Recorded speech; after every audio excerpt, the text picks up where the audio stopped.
नमस्सभाय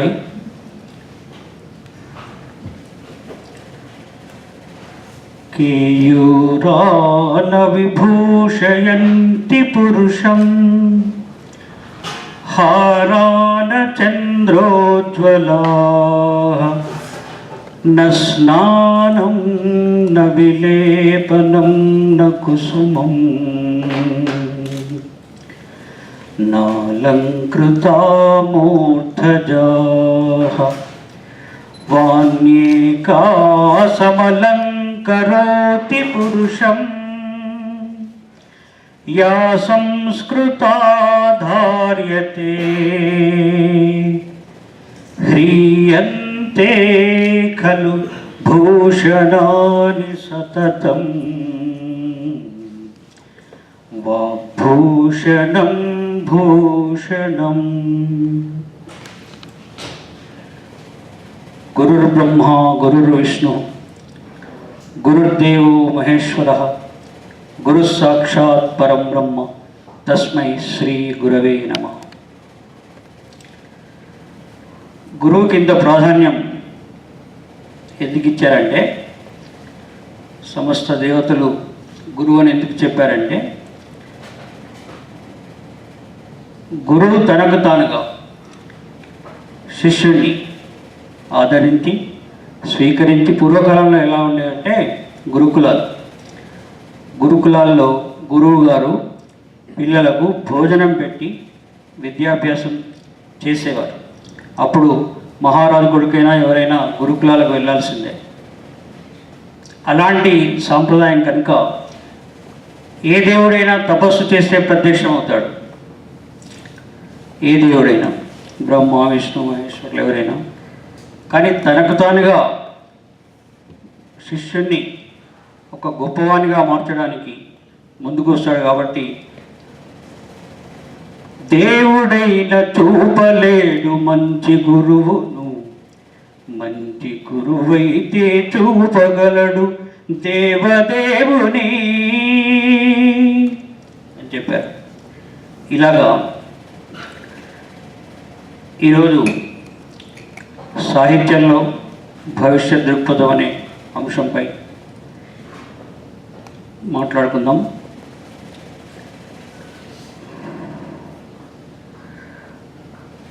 మనకి ఇంతకుముందు మీరు చెప్పినట్టుగా నాకు సంస్కృతంపై, తెలుగుపై, హిందీపై చక్కటి అవగాహన ఉంది. దేశ భాషలందు తెలుగు లెస్స, అది అద్భుతమైనటువంటి విషయం. జనని సంస్కృతంబు దేశ భాషలకెల్లా, ఇది సత్యమైన విషయం. కాబట్టి అక్షరాలు ప్రపంచానికి అందించిన భాష సంస్కృత భాష. అయేవనురుక్ ఏవోం అయౌచ్ హయవరట్ లంగ్ యమగణనం జభై ఘడదశ్ జభగడదశ్ కపచటత చటతౌ కపై శశసర్ హల్. ఇది అక్షరాలు పుట్టినటువంటి క్రమం. ఎప్పుడైతే ననాదఢక్క నవపంచవారం అని చెప్పి శివుని ద్వారా ఈ అక్షరాలు వచ్చాయి. అచ్చులు హల్లులు అని మనం అంటాం కదండి. అచ్చుల్ని అచ్చులని, హల్లుల్ని హల్లులని ఎందుకు అనాలి? ఎవరికైనా తెలిస్తే చెప్పచ్చు. అచ్చులను అచ్చులని, హల్లులను హల్లులని ఎందుకు అనాలి అంటే, ఐవునురులు కేవలం అయ్యవచ్చు. అప్పుడే అబ్రివేషన్ పుట్టింది. మన భాష పుట్టడమే అబ్రివేషన్తో పుట్టింది. సంస్కృతంలో ఏంటంటే తక్కువ పదాలు ఎక్కువ భావం, తక్కువ పదాలు ఎక్కువ భావం. ఒక శ్లోకంలో వివరించదలుచుకుంటే 2 పేజీల వ్యాఖ్యానం చేయొచ్చు. ఆ భాషలో ఉండే పవర్ అది. అంటే ప్రపంచానికి అక్షరాల్ని, అక్షర సంకేతాల్ని, లిపిని కూడా ఇచ్చింది సంస్కృత భాష. కాబట్టి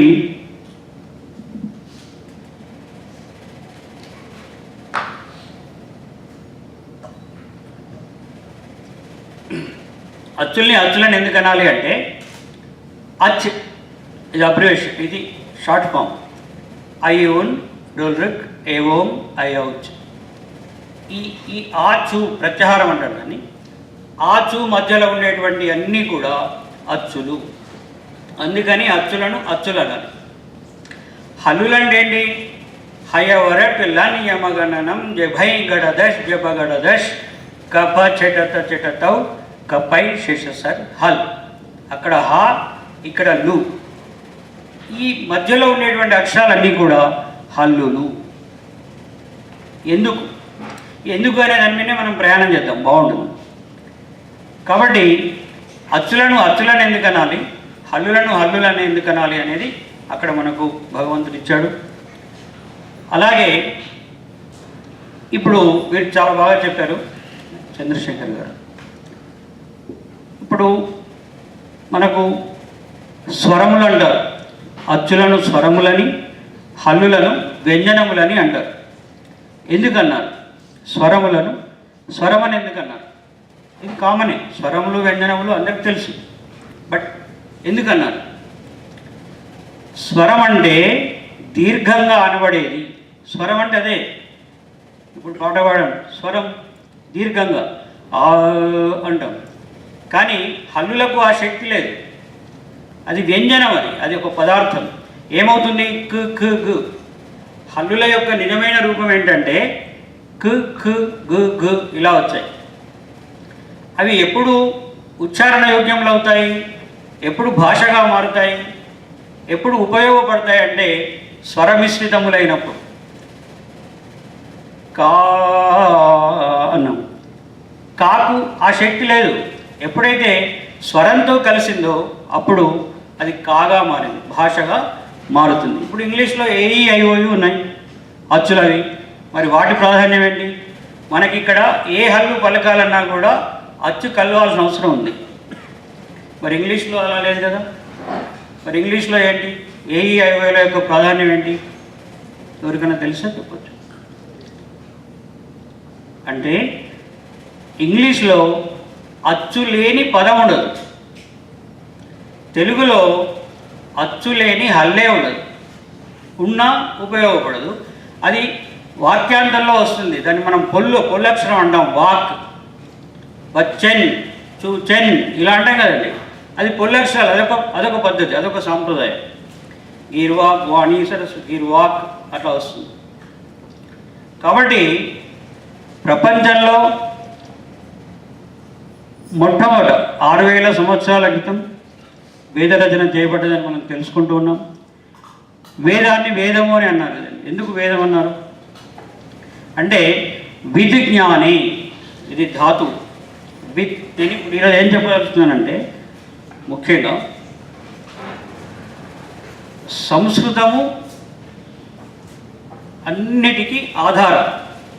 తెలుగును తెలుగుగా అభ్యసించాలన్నా, తెలుగును తెలుగుగా అర్థం చేసుకోవాలన్నా, తెలుగులో కవిత్వం చేయాలన్నా, కవిత్వాన్ని అర్థం చేసుకోవాలన్నా తప్పకుండా దానికి ఆధారమైన సంస్కృత పరిజ్ఞానం అవసరం. ఇది నేను తెలుగువాడిని, నాకు తెలుగు భాష అంటే చాలా ఇష్టం. తెలుగును తక్కువ చేయాలని చెప్తలేను, యథార్థమైన సాహిత్య విషయాన్ని చెప్పడానికి ఈరోజు నేను ట్రై చేస్తున్నాను. కాబట్టి తెలుగులో 60% పదాలు సంస్కృత పదాలు ఉన్నాయి. హిందీలో 80% పదాలు సంస్కృత పదాలు ఉన్నాయి. ఇప్పుడు ప్రపంచంలో మనకు ఆంధ్ర భాషలో, మన తెలుగులో కానీ, మన ఇండియాలో కానీ, భారతదేశంలో కానీ ఏదైనా పేరు చెప్పండి, అది కంపల్సరీ సంస్కృతం అయ్యే ఉంటుంది. ఏదైనా ఒక పేరు, ఎనీ నేమ్, అది సంస్కృతమే ఉంటుంది. ఏ పేరైనా సంస్కృతంలో. పాణిని కాలం నాటికే, పాణిని 560 బీసీ, బిఫోర్ బీసీ అన్నాడా, బిఫోర్ క్రిస్ట్. అప్పటికి సంస్కృత భాషలో 20 కోట్ల పైన పదాలు ఉన్నాయండి. 20 crores.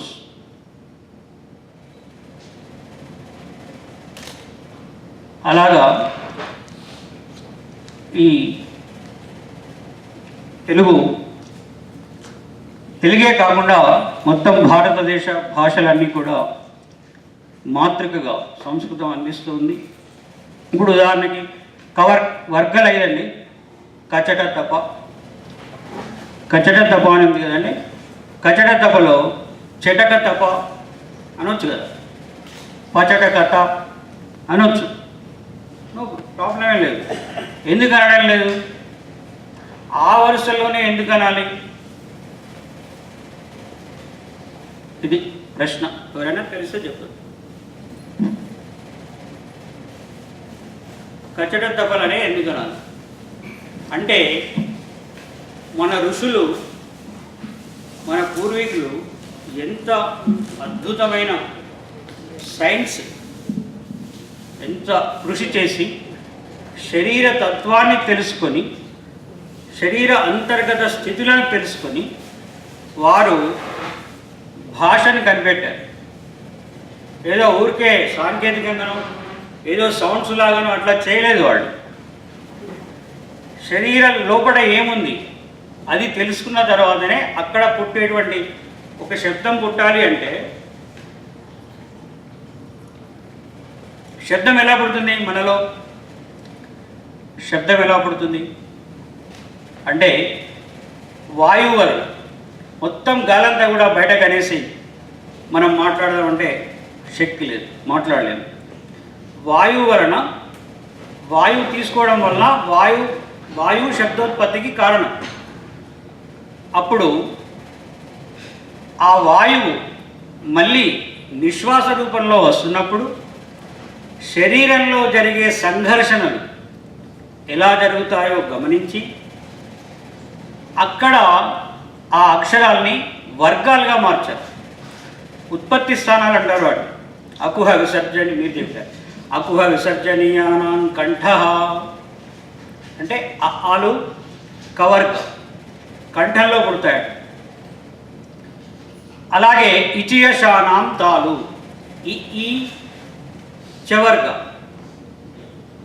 తాలు దవడల్లో పుడతాయి.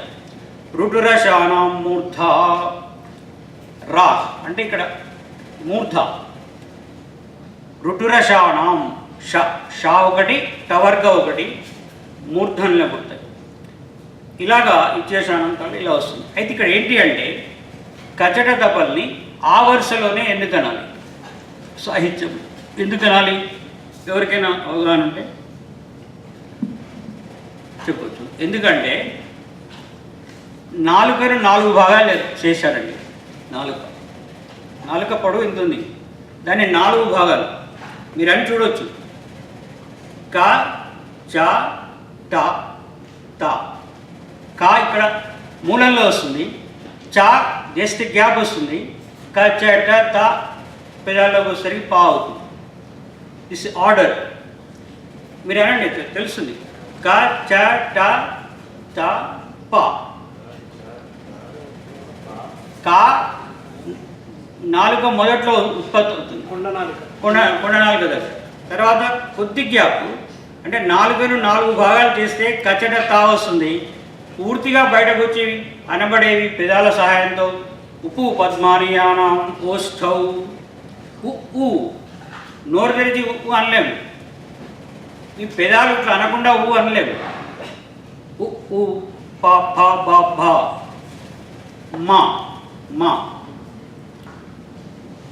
పవర్గ.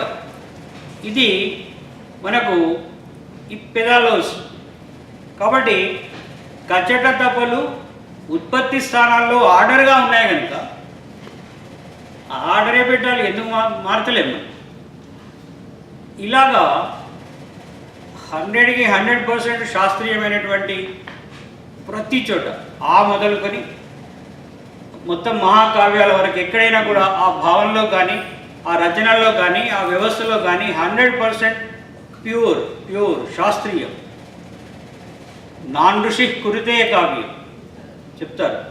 ఋషి కానివాడు కావ్యము రాయలేడు. మరి ఋషి అంటే ఎవరు?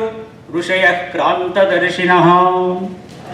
ఋషి అంటే క్రాంతదర్శి, రాబోయే తరాలను కూడా దర్శించి మానవుడు ఎలా ఉండాలో జీవించగలిగి ఆలోచించగలిగే శక్తియుక్తుల్ని అందించగలిగే ఏ విశాల తత్వం కలవాళ్ళు ఉన్నారో, ఏ భవిష్యత్ దృష్టి కలవాళ్ళు ఉన్నారో అతడు మాత్రమే కవి అనబడతాడు. అదిగో కొమ్మ ఇదిగో కోయిల చెల్తా అది కూడా అవసరమే, కానీ అది కాదు. భవిష్యత్ దృష్టిని ఇవ్వగలిగి చేసేదే సాహిత్యం అనబడుతుంది. కాబట్టి ఇప్పుడు ఇంగ్లీష్లో చెప్పుకున్నాం కదండి, ఇంగ్లీష్లో ఏఈఐఓయు లేకుండా ఒక పదం కూడా ఉండదు. ఎన్ని పదాలు ఉన్నాయో అన్ని పదాలు కంపల్సరీ ఈ 5 అచ్చులు ఏదో ఒకటి వస్తుంది. అదొక పద్ధతి. అలాగా అక్షరాల్లోకి వెళ్ళిన తర్వాత సాహిత్యం యొక్క వ్యుత్పత్తి ఎందుకు అని అనుకున్నప్పుడు మనకి ఈ అక్షరాల గురించి చెప్పుకున్నాం మనం. కచట తపలు ఆ ఉత్పత్తి స్థానాలు, తర్వాత శబ్దోత్పత్తి కారణం గాలి, శబ్దం పుట్టేది అవయవ సంఘర్షణల ద్వారా, ఆ శబ్దం కూడా ఎక్కడెక్కడ ఎలా పుడుతుందో అవన్నీ కూడా నిర్ణయించారని చెప్పుకున్నాం. దిస్ ఈజ్ అంటే ఇచ్చే వ్యక్తి ఎంత నిర్దిష్టమైనటువంటి విధానంలో మనకు భాషనిచ్చారు, ఎన్ని పద్ధతుల ద్వారా ఎంత అవగాహనతో మనకి ఇచ్చారనేది మనకు దీనివల్ల అర్థం చేసుకోవచ్చు. తర్వాత ఇక దృక్పథం సాహిత్యంలో నుండి ఉంటే, దృక్పథం సాహిత్యంలో ఉంటే భవిష్యత్తు సాహిత్యంగా మారుతుంది. అంటే ఆ శక్తిని కలిగి ఉంటుంది. మనకేమిచ్చారు సాహిత్యంలో?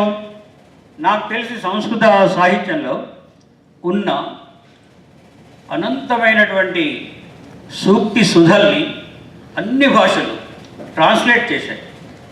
మనస్ఫూర్తిగా నాకు ఏ భాషను తక్కువ చేయడం కాదు, యథార్థమైన విషయాన్ని చెప్పదలుచుకున్నాను.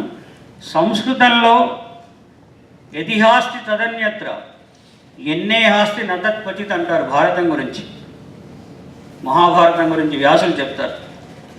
ఏదైతే ప్రపంచంలో ఉందో తప్పకుండా ఆ విషయం ఇందులో ఉంటుంది, ఏదైతే ఇందులో లేదో అది ప్రపంచంలో ఉండదు అని. అంత విశ్వాసం, అంత పవర్. అలాగే సంస్కృత భాష యొక్క గొప్పతనం ఏంటంటే వికృతి లేదు. వికృతి, ప్రకృతులు, వికృతులు, సైలెంట్ అక్షరాలు, నో సైలెంట్.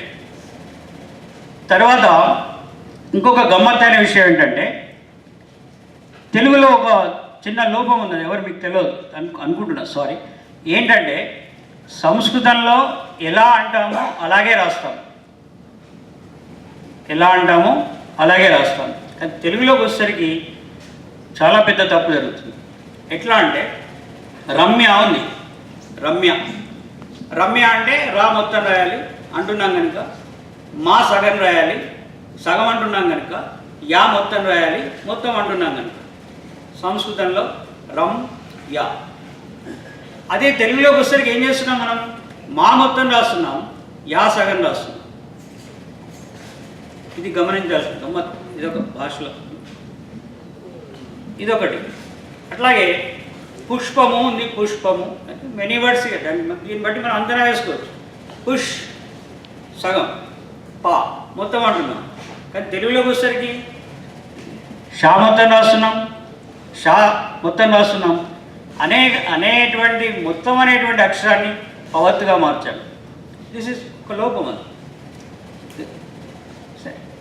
లోపం అని కూడా అదొక నడుస్తుంది, అదొక పద్ధతి. ఇలాగా సంస్కృతంలో ఏంటంటే, సంస్కృతంలో మీకు అందరికీ హిందీ ఆలోచన. హిందీ ఎంత గమ్మతంటే, హిందీ భాష చాలా ప్రాచుర్యం పొందింది. హిందీ భాషకు లిపి లేదు. లిపి లేని హిందీ భాష చాలా ప్రాచుర్యం పొంది అది రాష్ట్ర భాషగా మారాల్సినటువంటి అవసరం ఏర్పడ్డప్పుడు చాలామంది మేధావులు లిపి లేదు కదా అని చెప్పేసి సంస్కృత లిపిని వాడుతున్నారు. సంస్కృతం చాలా ఫేమస్ అయిపోయింది, అది హిందీ చాలా ఫేమస్ అయింది, సంస్కృతం మరుగున పడగొట్టాం మనం. అప్పుడు ఏమంటారంటే తెలియని వాళ్ళు సంస్కృతాన్ని హిందీలో రాస్తారు. క్యా బాత్. సంస్కృతాన్ని హిందీలో రాయారు, హిందీ సంస్కృత దేవనాగరి లిపి అంటారండి. ఇదొక విచిత్రమైన విషయం. ఇలాగా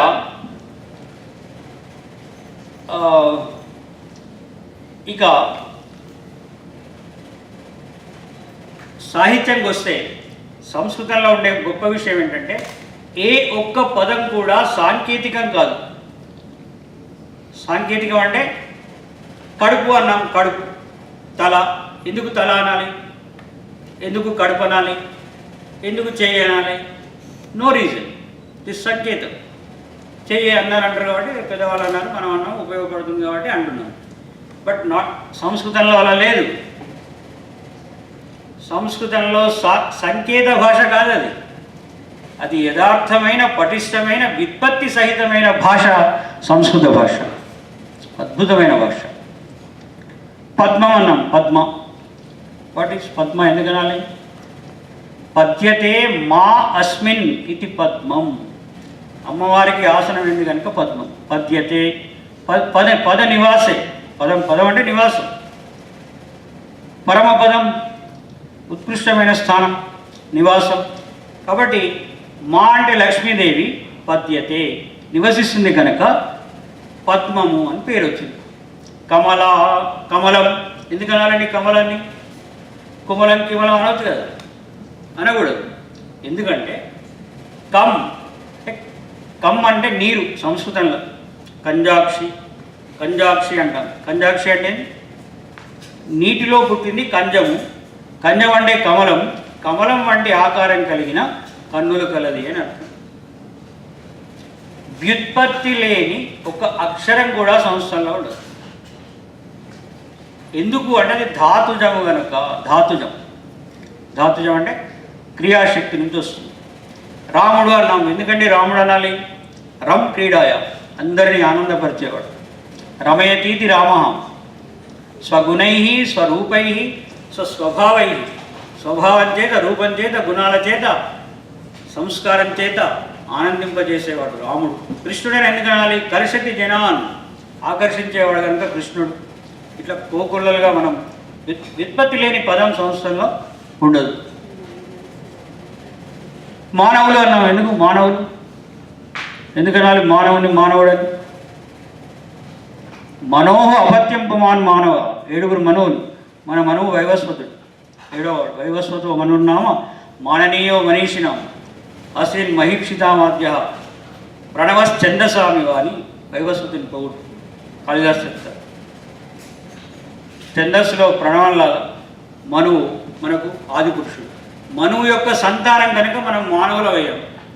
శరీరం ఎందుకనాలి? శరీరం అని ఎందుకనాలి? శీర్యత ఇది శరీరం, మార్పు చెందేది. శీర్యత అంటే మార్పు చెందేది కనుక శరీరాన్ని శరీరం అని. అది రూల్. అది అంటే ఇంకొకటి సంస్కృతంలో ఉండే గొప్పతనం ఏంటంటే ఏ పేరు పెట్టినా ఆ పేరులో ఆ వస్తువు యొక్క స్వభావం ఉంటుంది. ఇది ఒక గొప్ప విషయం. ఉదాహరణకి ఎర్త్, ఇంగ్లీష్లో భూమి అంటారు. ఎన్ని పేర్లు ఉన్నాయి భూమికి? ఇంగ్లీష్లో భూమికి ఎన్ని పేర్లు ఉన్నాయి? Only one. కానీ సంస్కృతంలో 26 పేర్లు. భూమి రచలానంత రస విశ్వంభరా స్థిర ధరా ధరిత్రీ ధరణి శూర్యజ్య ఆకాశ వీక్షితి సర్వం సహా వసుమతి రత్నగర్భాస్థిరేతి చ గోత్రా భూపృథివీ పృథ్వీ క్ష్మావనిర్మేదినీ మహి. ఇన్ని పేర్లు. ఎందుకు ఇన్ని పేర్లు ఉన్నాయి? భూమికి అన్ని గుణాలు ఉన్నాయని అర్థం. ఎందుకు ఇన్ని పేర్లు ఉన్నాయి అంటే భూమిలో 26 గుణాలతో కూడినటువంటి శక్తి కలది భూమి అని. అంటే చెప్పండి, పదార్థ తత్వం ఎంత ఆలోచించారు వాళ్ళు. ఒక శబ్దం, ఒక వస్తువుని ఎన్ని కోణాలుగా చూడాలి, ఎన్ని రకాలుగా చూడాలి, అలా కనిపెట్టబడినటువంటి భాష సాహిత్యం అది సంస్కృత భాష. అట్లాగే అమ్మవారు ఉన్నారు, లక్ష్మీ పద్మ. ఇది ఒక సంస్కృతంలో ఇంకొక గొప్ప విషయం ఏంటంటే నామవాచకం ఉంది కదండి. నామవాచకాన్ని ఎన్ని రకాలుగా వాడతాం మనం? ఒక నామవాచకం ఉంది, అది 24 రకాలుగా వాడతాం మనం. 24. ఎట్లా అంటే 3 వచనాలు 8 విభక్తులు. ఇది చాలా మంచి విషయం. 3 వచనాలు అంటే ఏకవచనం, ద్వివచనం, బహువచనం. 8 అంటే విభక్తులు. 8 3 24. 1 రూపాయి అయింది.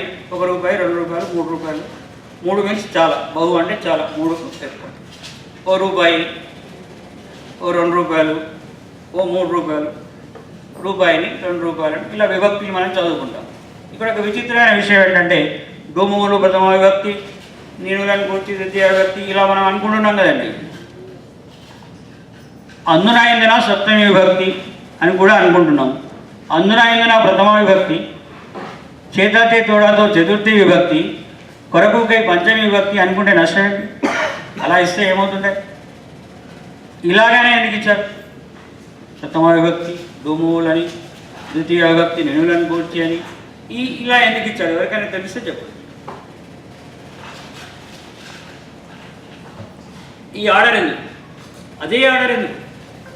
మార్చుకోవచ్చు కదా. ఎవరికైనా అవగాహన ఉంటే చెప్పండి. ఎందుకంటే అది అలా మహర్షుల దృష్టి, వాళ్ళ ప్రేమ, మన పట్ల ఉండేటువంటి ఆప్యాయత బాగుపడాలనే తపన. ఎందుకు అలా ఇచ్చారంటే మానవ సంబంధాలు ఎలా అభివృద్ధి చెందుతాయనే దానికి అది డోము, ఆ విభక్తులు క్రమాన్ని ఇస్తున్నాయి మనకి. ఎంత అద్భుతమైన విశ్లేషణ, సాంఘిక సంబంధాలు. ఉదాహరణకి రాముడు పుస్తకం ఒక సంబంధం. పుస్తకం అనేది ఫస్ట్ ఉంటేనే సంబంధం ఏర్పడుతుంది కదండి. సంబంధం మొదలుగా ఏర్పడేది ప్రథమ విభక్తిలో. ఎట్లా అంటే పుస్తకం తీసుకున్నాము, పుస్తకం ఉంది కాబట్టి పుస్తకాన్ని చదవాలి. నెక్స్ట్ సంబంధం కర్మ, కర్మని ద్వితీయ. పుస్తకాన్ని చదివితే పుస్తకంతో ప్రయోజనం ఏర్పడుతుంది, బుద్ధి వస్తుంది. క్రమం చూడండి. పుస్తకాన్ని కొనాలి, చదవాలి, చదివితే పుస్తకంతో బుద్ధి వస్తుంది. అప్పుడు పుస్తకం కొరకు మనము ఇంకొక పుస్తకం కొరకు మనం ప్రయత్నం చేస్తాం. ఇట్లా పుస్తకం వలన, పుస్తకం యొక్క అందు ఈ క్రమము, ఆ క్రమము ఒక వస్తువుతో మనకు జరిగే అభివృద్ధి క్రమాన్ని సూచిస్తుంది. అందుకని డోములు ప్రథమ విభక్తిలోనే ఉండాలి, నినులను గురించి ద్వితీయ విభక్తిలోనే ఉండాలి, అదే ఆర్డర్లో ఉండాలి. వాటికి అన్నిటికీ కూడా మీనింగ్స్ చెప్పారు. అపాదానే పంచమి. ఎందుకు పంచమి అంటే ఏంటి అంటే, నేను గ్రామం నుండి వస్తున్నాను, అపాదానం వదిలే సందర్భాలన్నీ కూడా పంచమిలో చెప్తారు. కర్మార్థం అన్నీ కూడా ద్వితీయాలో చెప్తారు. కర్తృకరణయో తృతీయ. పనిముట్లన్నీ కూడా తృతీయలో ఉండే. కట్టెతో కొట్టాను, కన్నుతో చూశాను, దిస్ ఇస్ కర్తృకరణయో తృతీయ అంటారు. ఇలాగా సాహిత్యంలో ఏదైనా కూడా మనకు సంస్కృతం నుంచే ఉపయోగాలుగా మారుతున్నాయి. ఇక మన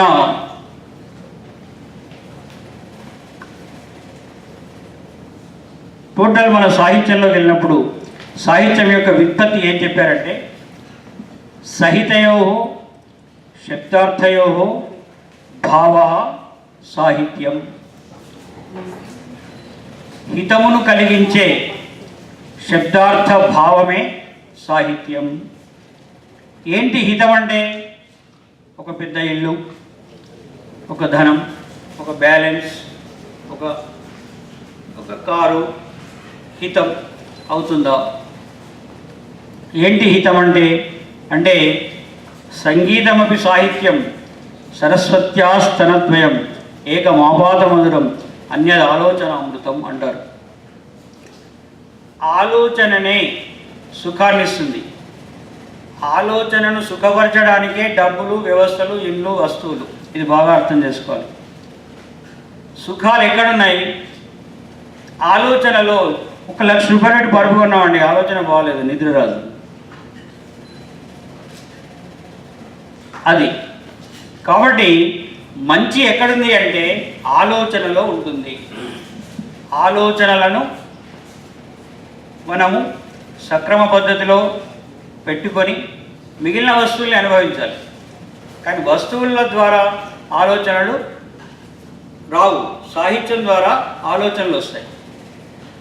ఆలోచనల ద్వారానే మనకు ఏ వస్తువును ఎలా వాడుకోవాలి, ఏ వ్యక్తితో ఎలా ఉండాలి, ఎలా సంబంధ బాంధవ్యాలు పెట్టుకోవాలి, ఎలా సంఘంలో ఉండాలి అని తెలుస్తుంది. కాబట్టి ఆలోచనామృతం రెండు రకాలండి శక్తి. ఒకటి శారీరక శక్తి, ఒకటి మానసిక శక్తి. శారీరక శక్తికి ఉపయోగపడేవి ఆహారాలు, శరీర మాధ్యంకలు, ధర్మ సాధనం. బాగుంది, శరీరం చాలా ఆరోగ్యంగా ఉంది, ఇంకా ఆరోగ్యాన్ని మనం చెడగొడుతున్నాం. అది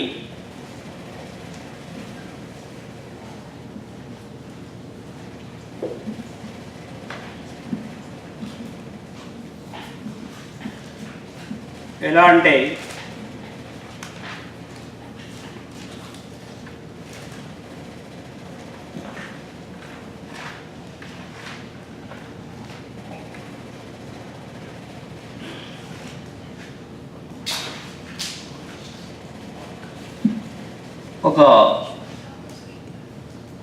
మనం తినే కొలెస్ట్రాల్ మన హార్ట్కి నచ్చదు. మన కాలేయానికి మనం తాగే ఆల్కహాల్ నచ్చదు. మన ఊపిరితిత్తులకి మనం పీల్చే కాలుష్యం నచ్చదు, పొగ అనుకుంటే. మనం తినే మాంసం మన జీర్ణాశయానికి నచ్చదు. అడ్డదారుల్లో నడవడం మన కాళ్ళకి నచ్చదు.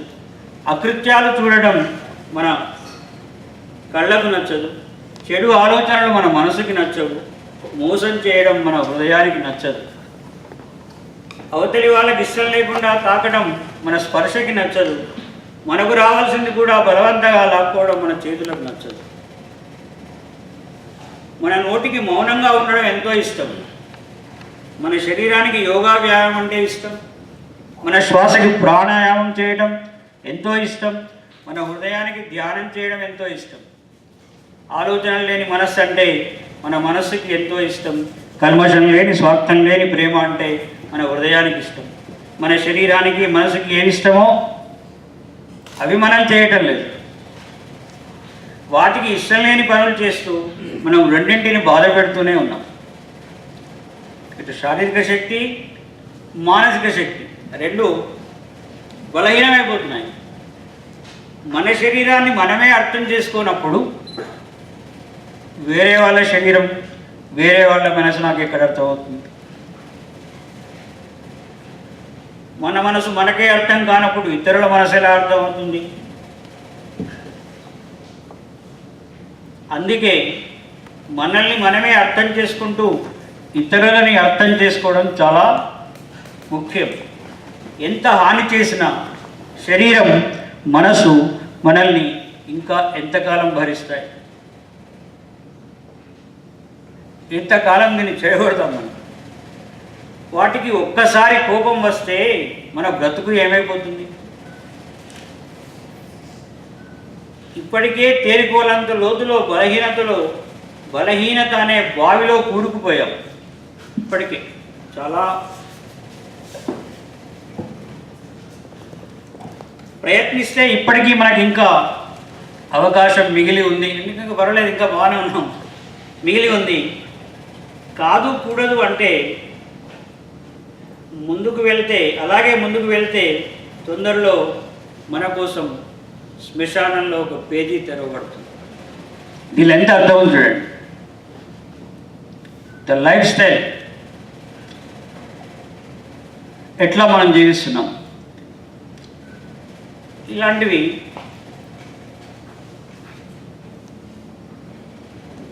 తర్వాత ఇప్పుడు దీనివల్ల మనకి కవిత వల్ల ఏమర్థం అవుతుంది? భవిష్యత్ దృష్టి ఉన్నట్ట లేనట్ట? వ్యసనాల్లో ఉన్నామా? వ్యసనాలకు గమ్మతండి. నాలుక కోరింది తింటే అనారోగ్యం, శరీరం కోరింది ఇస్తే ఆరోగ్యం. ఎంత గమ్మతు! మనం నాలుక కోరిందే ఇస్తాం, అది ఎంత భయంకరమైన కానీ. 7 గంటల తర్వాత భోజనం చేయకూడదు. నైట్ 11 గంటలకు వంట చేసుకొని తింటాం నైట్. ఇదెక్కడి భవిష్యత్ దృష్టి? ఏది దృక్పథం? 4 గంటలకు లేవాలి, ఉషాకాలంలో లేవాలి అని చెప్తారు. ఎంత సింపుల్! ఉషాకాలంలో లేవాలి. ఎందుకు లేవాలి? ఒకటి. రెండవది, 24 గంటల్లో ఒకసారి స్నానం చేస్తే సరిపోతుంది కదండి. 24 గంటలకు ఒకసారి. అది ప్రొద్దున్నే ఎందుకు చేయాలి? ఎప్పుడో తీరినప్పుడు మధ్యాహ్నం రాత్రిలో చేద్దాం, నష్టం ఏంటి? ఎవరికైనా తెలిస్తే చెప్పండి. చిన్న విషయాలే. ప్రొద్దున్నే స్నానం చేయని ఎందుకు చెప్పారు అంటే అసలు ఎందుకు నిద్రపోవాలో తెలియాలి. మొదలు ఎందుకు నిద్రపోవాలి ఎవరికైనా తెలిస్తే చెప్పండి. మంచి విషయం. ఎందుకు నిద్రపోవాలి? చాలామంది ఏమంటారంటే రెస్ట్ అలసట తీరడానికి, ఎందుకు పని చేసినట్టు అలసట. అయితే అలసట ఎవరికి వస్తుందట అండి? చాలా మంచి విషయం. అలసట ఎవరికి వస్తుందట అంటే వర్తమానాన్ని వదిలి భూతకాలంలోకో భవిష్యత్తులోకో వెళ్ళే వాళ్ళకి అలసట వస్తుంది. నెక్స్ట్, చాలా ఇంపార్టెంట్, ఉన్న చోట ఉండక. ఇప్పుడు ఇక్కడ స్పీచ్ నడుస్తుంది, మీరంతా కూర్చున్నారు, కానీ పోయింది ఎక్కడికో. ఇది బాడీ ప్రజెంట్, మైండ్ ఆబ్సెంట్ అంటారు. వాళ్ళకి అలసట వస్తుంది. అలసట రావడానికి మెయిన్ రీజన్ ఇది. ఆల్రెడీ చాలామంది బయటకు వెళ్ళి ఉంటారు, నాకు తెలుసు, నడుస్తుంది. చాలామంది వెళ్ళి ఉంటారు. అయితే శరీరం ఎత్ర మనః తత్ర శరీరం, ఇది సూత్రం. ఇదే యోగా అంటే. యోగా అంటే వేరే ఏం లేదండి. ఎక్కడ శరీరం ఉందో అక్కడే మనస్సు ఉండాలి, ఎక్కడ మనస్సు ఉందో అక్కడే శరీరం ఉంటే యోగం. It's a good habit. Car నడుపుకుంటూ ఆఫీస్లో ఉండడం, ఆఫీస్లో ఉండి ఇంట్లో ఉండడం, మనస్సు ఎవరికి లాభం? సర్వభ్రష్టుడైపోతాం. ఇది కామన్ అందరికీ. అంటే మనం చాలా గొప్పవాళ్ళం. ఏంటంటే ఏది చేయకూడదో అది చేస్తాం, ఎలా ఉండకూడదో అలా ఉంటాం, ఎలా తినకూడదో అదే తింటాం, ఎలా ఆలోచించకూడదో అలా. క్షమించాలి. అది వద్దంటుంది సాహిత్యం. వద్దు నాయన, ఎంత ఇన్ని ఇచ్చాము, చదువుకోండి, నేర్చుకోండి. ఉదాహరణకి ఈ శరీరం మనం మాట్లాడుకున్నాం కదా, ఎందుకు నిద్రపోవాలి అంటే సింపుల్, చాలా చిన్న విషయమే, కానీ తెలియాల్సిన అవసరం ఉంది. ఏంటంటే నిద్రలో ఏం జరుగుతుంది అంటే, ఎవరైనా తెలిసి చెప్పండి ప్లీజ్. శరీర అవయవాలు అంటే వైట్